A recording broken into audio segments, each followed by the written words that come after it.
안녕하십니까. 세상 읽어주는 남자 이상훈입니다. 오늘은 갤럭시 S26과 관련해서 유니버셜 플래시 스토리지로 불리는 UFS와 AP의 역학 구도에 대해서 한 말씀 드리겠습니다. 이 최근 퀄컴이 내년 초에 나오는 갤럭시 S26에 이 엑시노스 2600과 함께 탑재되는 스냅드래곤 8 엘리트 5세대 칩을 공개했습니다. 이 AP의 경우는 TSMC의 3나노 파생 노드인 N3P에서 제작되는데요. 삼성의 2나노 1세대 노드인 SF2에서 만들어지는 엑시노스 2600과는 차이가 있습니다. 이 AP 경쟁에서 뒤졌던 삼성이 다시 안드로이드 진영 최고 AP 패권을 놓고 퀄컴에 대항할 수 있을지 잘 지켜볼 필요가 있다는 생각입니다. 이 사실 오늘 주목하고 싶은 얘기는 따로 있습니다. 바로 모바일 기기에서 사용되는 그 낸드 기반 플래시 메모리 규격으로 통하는 UFS와 관련한 것인데요. 이 퀄컴은 스냅드래곤 8 엘리트 5세대 칩을 발표하면서 UFS 4.1을 적용한다고 밝혔습니다. 이 소식이 그다지 주목받지는 않았지만 많은 복선이 깔린 소식입니다. 왜냐하면 AP 그 세대가 올라갈수록 즉 그 AP의 성능이 업그레이드 될수록 스토리지 규격 전환도 따라와야 합니다. 즉 AP가 아무리 강력해도 UFS의 버전이 낮으면 AP의 성능 업그레이드가 의미가 없어진다는 뜻입니다.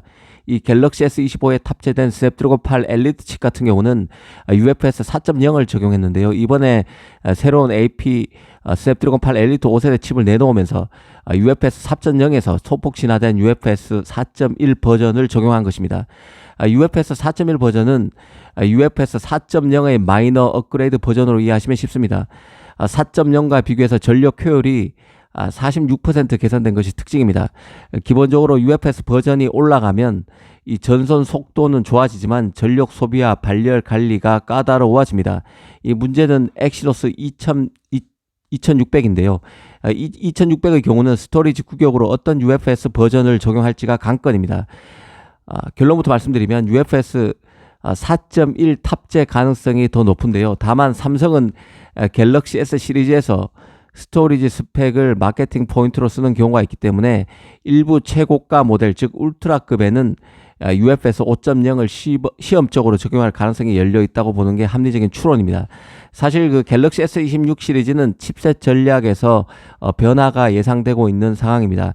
갤럭시 S25 같은 경우는 100% 모델과 관계없이 스냅드래곤 8 엘리트가 탑재됐었죠. 그래서 삼성에서 체면이 구겼었는데요. 하지만 갤럭시 S26에는 엑시노스 2600이 다시 돌아옵니다. 2600과 스냅드래곤 8 엘리트 5세대 칩이 병행 탑재가 유력합니다. 시장에서는 특히 울트라의 경우는 이 퀄컴의 스냅드래곤 8 엘리트 5세대를 기존처럼 단독 탑재할 가능성이 높은 편으로 보고 있고 S26 프로와 엣지 모델 같은 경우는 지역에 따라서 엑시노스 2600과 스냅드래곤을 병행하는 듀얼 칩 전략이 적용될 가능성이 크다고 보는 상황입니다. 그런데 최근 외신에서는 삼성이 기존과는 달리 엑시노스 2600을 처음으로 삼성의 스마트폰 플래그십 모델 가운데서도 최상위 모델인 울트라 모델에 탑재할 수 있다는 말도 나오는 상태입니다. 아직은 오피셜은 아니고 루머 수준의 얘기지만 의미심장한 포인트가 적지 않다는 생각입니다.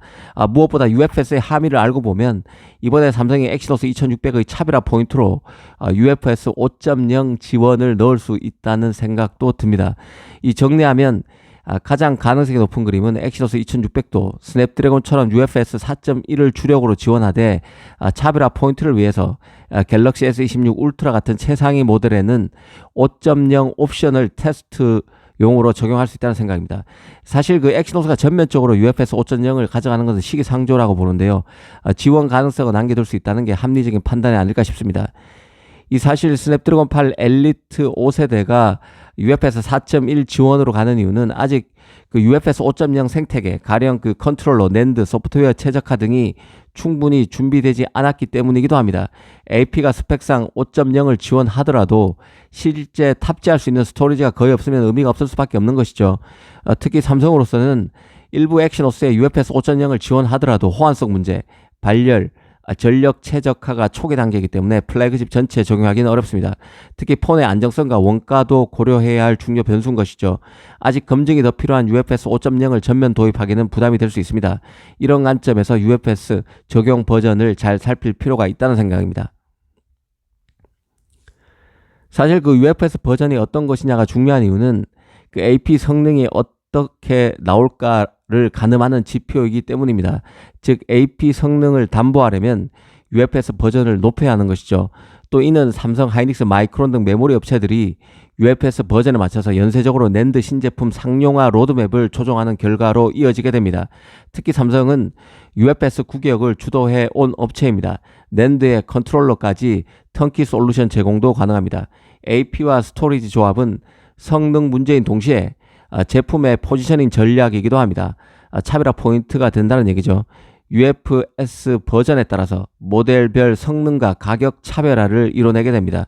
또 메모리 업체들은 누가 먼저 UFS 5.0 대량 공급에 성공하느냐에 따라서 점유율이 달라질 수도 있습니다. 최상위 신제품 메모리를 많이 공급한다는 뜻과도 연동되어 있는 문제죠. 그런 관점에서 엑시노스 2600의 UFS 구격을 잘 살펴볼 필요가 있다는 생각입니다. 감사합니다.